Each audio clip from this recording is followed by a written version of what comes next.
Vamos a leer en el libro de Éxodo el capítulo 3. Éxodo capítulo 3, segundo libro de la Biblia.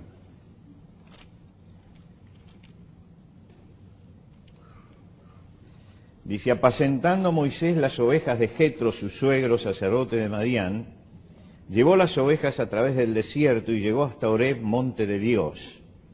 Y se le apareció el ángel de Jehová en una llama de fuego en medio de una zarza, y él miró y vio que la zarza ardía en fuego y la zarza no se consumía. Entonces Moisés dijo: iré yo ahora y veré esta grande visión, ¿por qué la zarza no se quema? Viendo Jehová que él iba a ver, lo llamó Dios de en medio de la zarza y dijo: Moisés, Moisés. Y él respondió: heme aquí. Dijo: no te acerques, quita tu calzado de tus pies, porque el lugar en que tú estás, tierra santa es. Y dijo: yo soy el Dios de tu padre, Dios de Abraham, Dios de Isaac y Dios de Jacob. Entonces Moisés cubrió su rostro, porque tuvo miedo de mirar a Dios. Dijo luego Jehová: bien he visto las aflicciones de mi pueblo que está en Egipto, y he oído su clamor a causa de sus exactores, pues he conocido sus angustias y he descendido para librarlos de mano de los egipcios y sacarlos de aquella tierra a una tierra buena y ancha, a tierra que fluye leche y miel, a los lugares del cananeo, del eteo, del amorreo, del fereceo, del heveo y del jebuseo. El clamor pues de los hijos de Israel ha venido delante de mí, y también he visto la opresión con que los egipcios los oprimen. Ven por tanto ahora y te enviaré a Faraón, para que saques de Egipto a mi pueblo, los hijos de Israel. Entonces Moisés respondió a Dios: ¿quién soy yo para que vaya a Faraón y saque de Egipto a los hijos de Israel? Y respondió: ven, porque yo estaré contigo, y esto te será por señal de que yo te he enviado. Cuando hayas sacado de Egipto al pueblo, serviréis a Dios sobre este monte. Dijo Moisés a Dios: he aquí que llego yo a los hijos de Israel y les digo: el Dios de vuestros padres me ha enviado a vosotros. Si ellos me preguntaren: ¿cuál es su nombre?, ¿qué le responderé? Y respondió Dios a Moisés: yo soy el que soy. Y dijo: así dirás a los hijos de Israel: yo soy, me envió a vosotros. Hasta aquí nada más. Podemos tomar asiento. El domingo pasado empezamos a hablar acerca de Dios y de la persona de Dios. Y habíamos dicho que es difícil hablar acerca de Dios, porque Dios está más allá de lo que nosotros podemos entender. Pero lo que el hombre cree, lo que nosotros creemos acerca de Dios, es lo que define nuestra vida espiritual. Es lo que define nuestra relación con Dios, es lo que define nuestra adoración, es lo que define qué es la iglesia. Todo depende de lo que pensemos de Dios y de lo que analicemos acerca de Dios. Si tenemos una idea muy pequeña de Dios, muy chiquita de Dios, muy reducida de Dios, nuestra vida espiritual va a ser raquítica. Nunca va a poder crecer. Tenemos que tratar de entender que Dios está más allá de lo que podemos entender. Esto parece un contrasentido, pero es así. Hasta que no entendemos que Dios está más allá de lo que yo puedo entender, es difícil que yo pueda crecer espiritualmente. Para gozar de la paz de Dios, del gozo que Dios da, de la alegría, de la esperanza, tenemos que tener una idea más o menos cabal de quién es nuestro Dios. Claro que tenemos muchas barreras para conocerlo. En primer lugar, porque nuestra mente está ligada a lo material. Y como estamos ligados a lo material, todo lo queremos ver, tocar, oler, medir. Esto es fundamental. Y Dios está más allá de eso. Y entonces nos sentimos mal cuando hay algo que va más allá de lo que nosotros podemos ver, tocar y sentir. Por otro lado, nosotros vivimos en el tiempo y cuando hablamos de Dios hablamos de eternidad. Y yo les marqué algunas cosas que uno tiene que pensar acerca de esto. Todos nosotros decimos, bueno, todas las cosas comienzan en un momento y terminan en un momento. Y yo no puedo pensar en algo que no tenga fin nunca. No puedo pensar en el universo que aunque viaje, esto no tiene una pared que dice acá se terminó. Entonces digo, pero ¿cómo es esto? Y acá es donde empieza a estallar la cabeza, ¿no?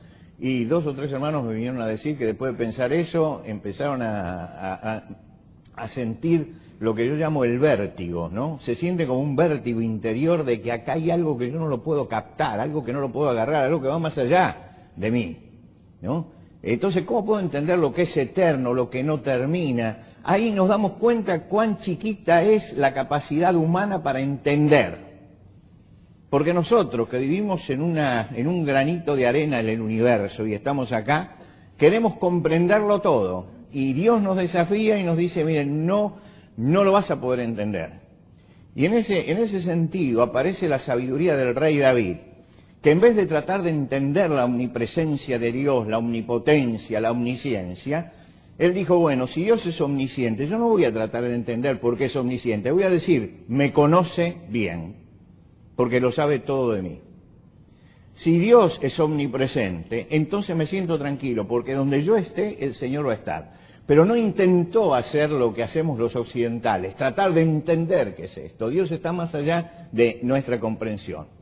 Por eso David dice en el Salmo 139, sobre el cual pensamos la última vez, David dice, tal conocimiento es demasiado maravilloso para mí. Alto es, no lo puedo comprender. Es decir, cuando dice alto es, dice, no puedo alcanzarlo. Dios está más allá de esto. Se dio cuenta de que el conocimiento lo sobrepasaba. En el siglo XIX, uno de los grandes predicadores del siglo XIX, de Spurgeon, decía, es un tema tan vasto, el tema de Dios, que descubrimos que nuestra plomada no puede sondearlo. No podemos llegar hasta el fondo. Y dice que nuestro ojo de águila no puede percibir su altura. Ningún tema humilla más a la mente humana, que pensar en Dios. Porque ahí es cuando sentimos que realmente hay algo que se va. Por eso me gustó que algunos que estuvieron pensando en el infinito y en todo eso, estaban con ese vértigo y le digo, mire, no siga pensando en eso porque le va a estallar la cabeza en cualquier momento. Porque realmente sentimos el impacto de lo que no llegamos a entender. El conocimiento de Dios es insondable. Pero llegamos a una conclusión, después de intentar esto, y es que solo puedo conocer a Dios en la medida en que Él se muestre, en que Él diga cómo es. Solamente así lo puedo llegar a conocer. No por el conocimiento mío simplemente, sino con aquello que Él me comunica, esto que nosotros llamamos la revelación, cuando Dios me dice, es esto, ¿no? Y por eso esta mañana leímos esta historia de Moisés. Porque Moisés era una persona que conocía a Dios. ¿Por qué? Porque él tenía sus antepasados que habían sido hombres de Dios. Los antepasados de Moisés habían sido Abraham, Isaac, Jacob, José. Quiere decir que él conocía al Dios de sus padres. Y él sabía quién era Dios. Sabía lo que había hecho con Abraham, sabía lo que había hecho con Isaac, con Jacob, con José, cómo habían llegado a Egipto. Quiere decir que él tenía conocimiento acerca de Dios. Seguramente Moisés rogó a Dios porque su pueblo estaba esclavo para que fuera liberado. Pero un día, estando en el desierto, cuidando las ovejas de su suegro, tiene una revelación especial de Dios. Dios se acerca a él para comunicarle algo. Ve una zarza que arde en el desierto. Y una zarza que arde en el desierto no es una cosa extraña, porque usted sabe que muchas cosas, sobre todo en zonas desérticas, por la alta temperatura, entran en ignición. Así que Moisés vio muchas zarzas que se incendiaban a causa del calor. A causa también de la reflexión que produce la luz sobre la arena. Quiere decir que esto no era un espectáculo ajeno a él. El asunto es que la miró una vez, la miró otra vez, la miró otra vez y no terminaba de arder.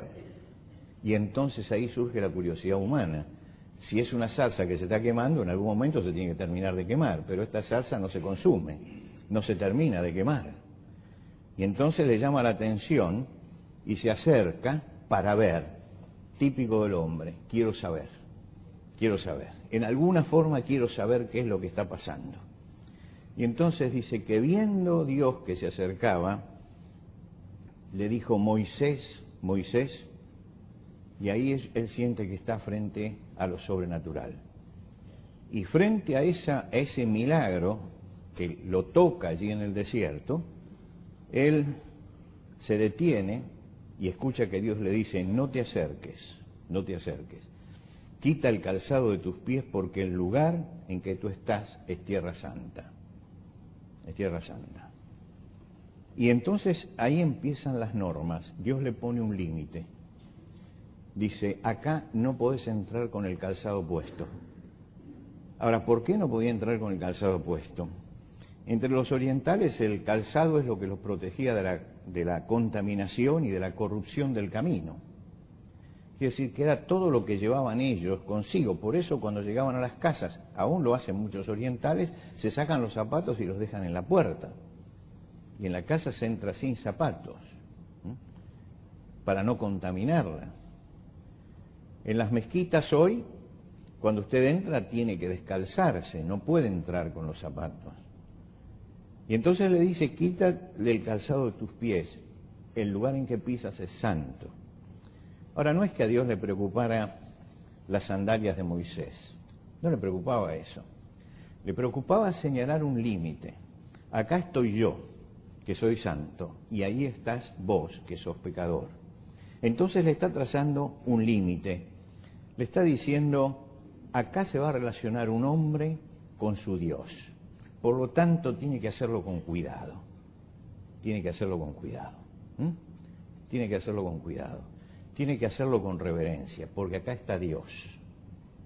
Y ahí está el hombre.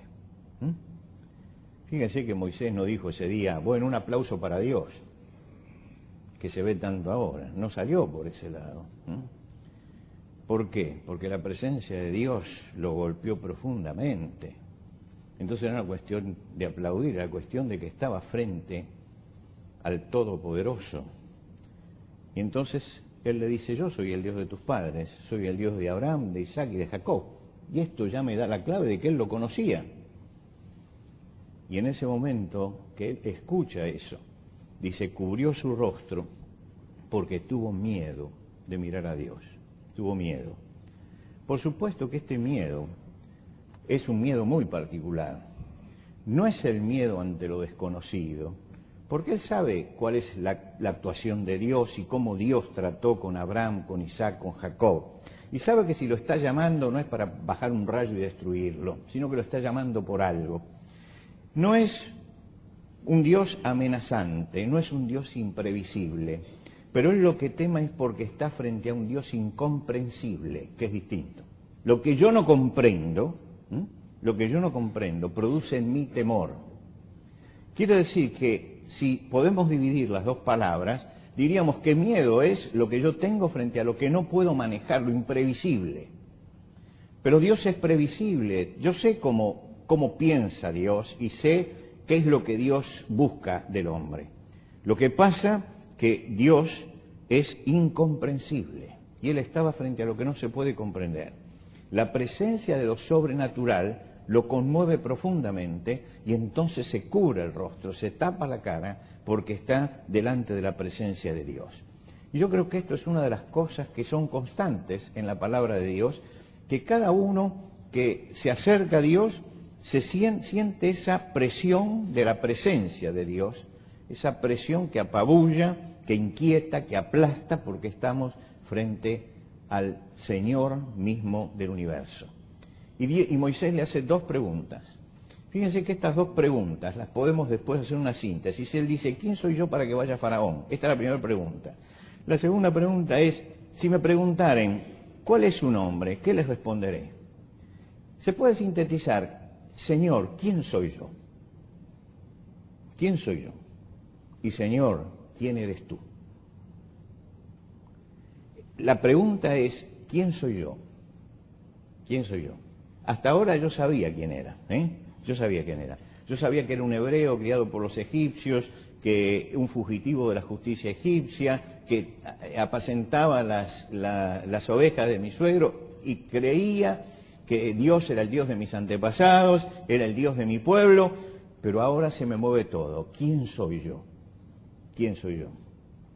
Y yo creo que cuando llegamos a Dios, lo primero que nos preguntamos es ¿quién soy yo? ¿Quién soy yo? ¿Quién soy yo? David, viendo la creación y la naturaleza, decía, ¿qué es el hombre para que tengas de él memoria y el Hijo del Hombre para que lo visites? Es decir, ¿quién soy yo? Y la segunda pregunta es, ¿y quién eres tú? A Moisés le está pasando en este momento lo que le pasaba a Job, ¿se acuerdan? Job protesta y habla con los amigos y discute, y todo el libro se pasa así, yendo y viniendo porque está sufriendo y los amigos se lo explican de una forma y él le dice lo otro, y entonces cada uno da su opinión de lo que Dios está haciendo, y cuando llegamos a los últimos capítulos, hay 3 capítulos donde habla Dios. Dice, entonces Dios vino y habló desde un torbellino, y le habla, 3 capítulos. Ahí nadie interrumpe, pero Dios hace una serie de preguntas, y le pregunta, y le pregunta, y le pregunta, y cuando llega al final, entonces Job dice, yo de oídas te había oído, pero ahora mis ojos te ven. Como diciendo, podemos discutir un montón de cosas abajo, pero cuando uno se encuentra con la presencia de Dios, allí vemos la grandeza de Dios. La presencia de Dios obligó a Moisés y obligó a Job a replantearse toda la vida. A decir, Job decía, de oídas te había oído. Yo lo que sabía de Dios no sirve, realmente no alcanzo, no conocía nada de Dios hasta este momento. Y cuando usted lee esos 3 capítulos anteriores, léalo en su casa, está al final del libro de Job, los 3 penúltimos capítulos, por así decirlo, en el último capítulo ya se cierra la historia, Dios hace una serie de preguntas como diciendo que humillan al hombre, porque le dice, ¿qué sabes tú de esto, de aquello, de lo otro? ¿Acaso lo mediste? Y ahí nos muestra Dios la grandeza, y Dios le pone el freno a Job, y Job dice, bueno, yo hasta ahora, era como si lo hubiera oído al pasar lo de Dios, ahora me estoy dando cuenta realmente de la grandeza de Dios. Es una experiencia que excede toda comprensión, acercarse a Dios. Jacob se huía de su padre, ¿se acuerdan? Le había robado la primogenitura, huía de su padre, llega a un campo y tiene que dormir en medio del campo, hay allí unas piedras, toma una piedra, se pone, usa la piedra como almohada, se pone allí, y Dios viene y le dice, Jacob, yo estoy contigo, te voy a guardar, volveré a traerte a esta tierra, no te voy a dejar, y ve una escalera que une el cielo con la tierra, y la promesa de Dios es tan grande, tan maravillosa, ¿no? No te dejaré, te guardaré, yo estoy contigo y te guardaré por donde quiera que fueres. Es una promesa tremenda. Y cuando termina la visión, Jacob dice, qué terrible que es este lugar. Yo hubiera esperado que dijera, qué maravilloso que es este lugar. Pero no dice qué maravilloso que es qué terrible que es este lugar. Porque es la casa de Dios y la puerta del cielo. ¿Por qué dice qué terrible y no dice qué maravilloso? Porque había sentido el impacto que lo conmovía de lo que era la presencia de Dios. Cuando Isaías tiene su visión del templo, él dice que ve a Dios sentado en su trono, y entonces dije, ay de mí que sois muerto, porque vieron mis ojos la santidad de Dios, la grandeza de Dios. Daniel, cuando tiene su visión, dice, no quedó fuerza en mí, es decir, me quedé sin fuerzas delante de la presencia de Dios. Fíjese que todos están desfalleciendo en ese momento frente a la grandeza del encuentro con Dios. Hay algo maravilloso en que cualquiera de nosotros, allí donde esté, yo pienso en mi escritorio, donde me siento cada mañana, me siento allí, y en ese lugar está la presencia de Dios. Y Dios me está escuchando. Y es terrible, maravilloso, y nos hace desfallecer pensar en esa presencia que está todos los días con nosotros, que tiene todo poder y que nos da toda protección. Es el Dios eterno. El hombre que más cerca estuvo de Jesús, y ustedes recuerdan que Jesús dijo, el que me ha visto a mí, ha visto al Padre. Nadie reveló a Dios como Jesús, ¿no? Juan fue el hombre que estuvo más cerca. En la última cena reclinó la cabeza en el pecho de Jesús. reclinó la cabeza en el pecho de Jesús. Y en el Evangelio él dice, era el discípulo al que Jesús amaba. Tenía el amor supremo. Cuando ya era muy viejito, habían pasado 60 años de ese día, está en la isla de Patmos y está él desterrado por cristiano en esa isla. Y está solo. Y entonces se le aparece el Señor. Y cuando él lo ve, él dice, cuando lo vi, caí como muerto a sus pies. Ahora lo veía en gloria. Quiere decir que la grandeza de Dios tiene eso, ¿no? Que nos presentamos delante de Dios y sentimos el impacto, el estremecimiento de la presencia de Dios. Y entonces yo quiero poner esto en pregunta. Cada vez que nos acercamos al Señor, ¿sentimos ese estremecimiento? Martín Lutero decía que el hombre se ha desacostumbrado tanto a la presencia de Dios que ha dejado de temerle y ya no se estremece. Y creo, hermanos, que lo que tenemos que buscar es ese estremecimiento, porque si no nos estremecemos en la presencia de Dios es porque no hemos entendido quién es Dios. Aquellos que entendieron quién era Dios se estremecían, sentían el impacto de la presencia de Dios en su vida. Cuando llegamos a la carta a los Hebreos, el autor de la carta a los Hebreos dice que Jesucristo nos abrió un camino nuevo y vivo hacia el lugar santísimo, nos abrió el camino para que llegáramos allí. Los hebreos tenían en su templo un lugar que era el lugar donde estaba Dios y no se podía entrar. Ese lugar era un lugar privado, era la presencia del Dios Santo y había un velo que lo separaba de ese lugar. El sumo sacerdote, no cualquier sacerdote, sino el sumo sacerdote, una vez al año, hacía un sacrificio y con la sangre del sacrificio la llevaba hasta ese lugar. Y era la única vez al año en que podía entrar a la presencia de Dios. Ahora imagínense ustedes a ese sumo sacerdote. El pueblo está reunido, son miles, cientos de miles de personas, porque es el día de la expiación del pecado del pueblo. Y el sacerdote mata el cordero y toma la sangre y va llegando al velo. Hasta ahí ha llegado todos los días, pero ahora tiene que atravesarlo. Y él sabe que allí está la presencia de Dios. Del Dios aquel que cuando llevaron un fuego que no era el correcto, lo fulminó a los hijos del primer sacerdote, Aarón. Y él va a llegar a ese mismo lugar. ¿Qué piensan ustedes que sentía ese sacerdote cuando llegaba allí? Que él no podía hacer eso por rutina. Yo me imagino al sacerdote llegar a aquel lugar temeroso y correr el velo y entrar con la sangre, que era la única protección que tenía, la sangre derramada del cordero. Ahora, cuando llego al libro de Hebreos, dice que toma la misma figura y dice, el Señor Jesucristo nos abrió el camino para que lleguemos hasta ese lugar. Yo no llego a la presencia de Dios con la sangre del Cordero, llego por la sangre de Jesucristo. La sangre de Jesucristo es lo que me permite llegar hasta ese lugar y que Dios me escuche. Lo que me permite entrar al lugar santísimo, que es la presencia misma de Dios y que Dios esté escuchándome. Esto es lo grande de la obra de Jesucristo, que nos abrió el camino hacia el Padre para que no estemos más en temor como estaban antes. Pero esto no quita, mis hermanos, la reverencia y el respeto que yo le debo a Dios. Yo puedo entrar confiadamente porque sé que la sangre de Jesucristo ha pagado, pero esto no implica que tengo que frivolizar ese momento, que hacerlo superficial, que hacerlo rutinario. Tengo que llegar a la presencia de Dios entendiendo realmente quién es, entendiendo que estoy frente a la presencia conmocionante del Creador de todas las cosas. Y yo digo que como cristianos tenemos que abandonar la frivolidad, la superficialidad con que hoy se habla acerca de Dios y con la forma en que se está acercando acerca de Dios. Me da mucha pena.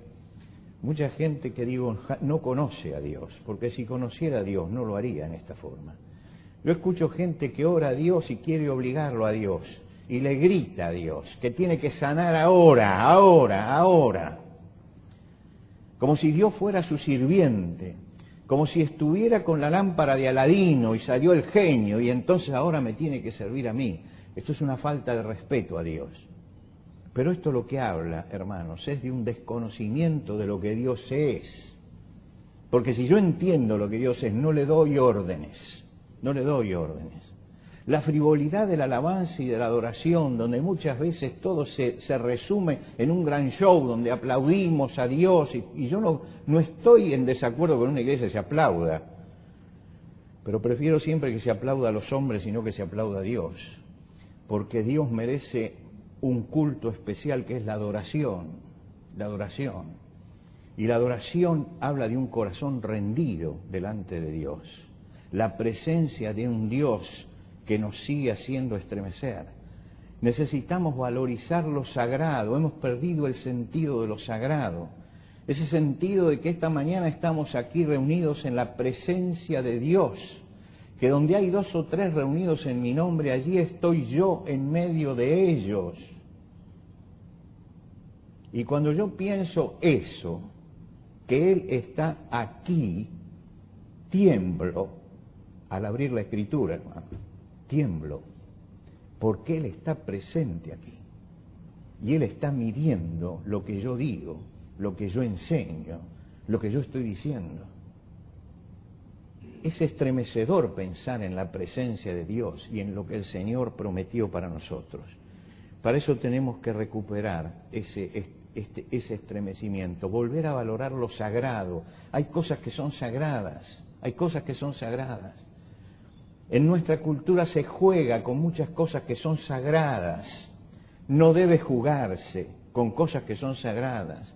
No debe jugarse con el nombre de Dios, ni con las leyes de Dios, ni con las instituciones de Dios, porque son sagradas. Y hemos perdido el sentido de lo sagrado. De esto no, porque pensamos que se puede jugar con cualquier cosa, y que se puede decir cualquier cosa, y que se puede hacer una broma con cualquier cosa, y que se puede usar la institución de Dios de cualquier manera. Y no nos damos cuenta que estamos llegando a la presencia de Dios, y que hay momentos que son solemnes en la presencia de Dios. Todo momento en que hablamos de la presencia de Dios son solemnes, pero hay momentos especiales donde se intensifica eso, cuando vamos a partir el pan y vamos a recordar a Jesucristo. Es un momento solemne, sagrado. Cuando el pueblo de Dios se para, inclina la cabeza para orar, es un momento solemne, sagrado. Estamos entrando en la presencia de Dios directamente. Yo recuerdo que cuando era muy chico llegábamos a la iglesia y en el momento de la oración todo el mundo se paraba y casi siempre porque alguien llegaba tarde y llegaba en el momento de la oración. Y se paraba toda la gente que llegaba, se paraba en el lugar donde estaba cuando comenzaba la oración, nadie se movía. Estaban allí detrás de la puerta esperando. ¿Por qué? Porque se está invocando el nombre de Dios. Y entonces es solemne ese momento, es solemne lo que está pasando. Estamos hablando con Dios. Y después que se terminaba la oración, entonces todos se movían y se ubicaban en sus lugares. Era una forma de respeto que lamentablemente hemos ido perdiendo y que tenemos que recuperar, porque es recuperar la dimensión de Dios, es recuperar eso. Estamos en la cena del Señor y vamos a partir el pan. Es interesante escuchar cuando Martín Lutero tuvo por primera vez que hacer esto, que dice, temblé en tal forma que no pude hablar, balbuceaba, porque decía, yo hacer esto. Esto no es llenar de mística la fe. Esto es tener conciencia de lo sagrado. Estamos ante la institución de la redención. Esto es lo sagrado. Nos acercamos hasta Dios. Yo insisto y estoy insistiendo en cuando una persona se casa y viene a la iglesia, los votos matrimoniales, que es algo que está todo el pueblo reunido, escuchando a alguien que se compromete a cumplir los principios de Dios. Y hay lugares donde se han sacado los votos matrimoniales, entonces cada uno dice lo que se le antoja, ¿no? Y yo he escuchado cosas que son barbaridades, frivolidades para hacer reír a la gente. Te prometo que te voy a lavar los platos todos los días. Y usted dice, ¿eso es un voto matrimonial? Estamos en la presencia de Dios. Se ha perdido el sentido de lo sagrado. Y esa pérdida del sentido de lo sagrado nos afecta a nosotros. Recuperemos el estremecimiento frente a Dios, valoricemos lo sagrado y mantengamos la reverencia y la adoración a Dios. Para eso tenemos que establecer una relación íntima, una relación personal. Para eso tenemos que entender quién es Dios. Y frente a ese Dios nos inclinamos y adoramos. Y la adoración aparece justamente en el momento en que aparece la reverencia y en que aparece el estremecimiento de la vida, porque estamos en la presencia de Dios. Nos vamos a poner de pie.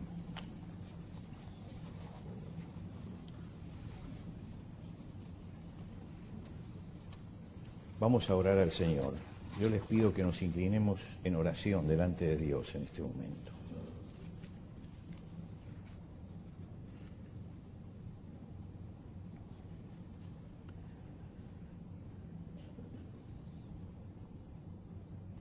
Señor, al entrar esta mañana a la presencia tuya, lo hacemos conscientes de nuestra debilidad y de nuestras fallas, conscientes de nuestras limitaciones, y estamos tratando de tomar conciencia de lo que es tu grandeza y lo que es tu santidad.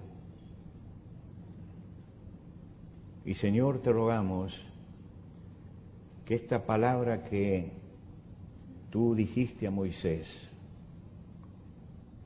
de que tenía que llegar con reverencia hasta la presencia tuya,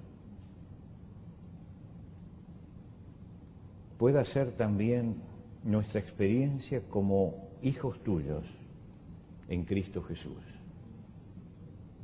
Para que aprendamos, Señor, a reverenciar tu nombre, aprendamos, Señor, a comprender quién eres tú y quiénes somos nosotros. Aprender la diferencia tremenda que hay entre el Dios eterno y el hombre pecador. Y valorar la grandeza del sacrificio de Cristo, que vino y se entregó por nosotros, para que nosotros pudiéramos acercarnos a ti. Padre, esta mañana queremos agradecerte una vez más por el sacrificio del Señor Jesucristo, que hizo posible que tan sencillamente inclinemos nuestro rostro y podamos comunicarnos contigo. Te damos gracias por este privilegio que no tuvieron los antiguos, que era entrar a la presencia tuya directamente por Cristo Jesús. Te rogamos, Padre, que haya en nosotros un sentimiento de valorización de lo que es la vida espiritual, de valorización de lo que son las cosas santas y sagradas, de reverencia ante tu presencia. Señor, que cuando lleguemos ante ti, sintamos que estamos en la casa de nuestro Padre, que estamos hablando con aquel que nos ama, que nos comprende, pero que nada de eso quite el respeto, la reverencia que tenemos que tener ante la presencia tuya. Señor, habla esta mañana a nuestros corazones para que podamos ofrecerte la verdadera adoración cada vez que nos reunimos y podamos traer ante tu trono el corazón rendido y agradecido por lo que el Señor Jesucristo ha hecho por nosotros. Señor, quisiéramos ofrecerte esta mañana nuestra adoración en el nombre de Cristo Jesús.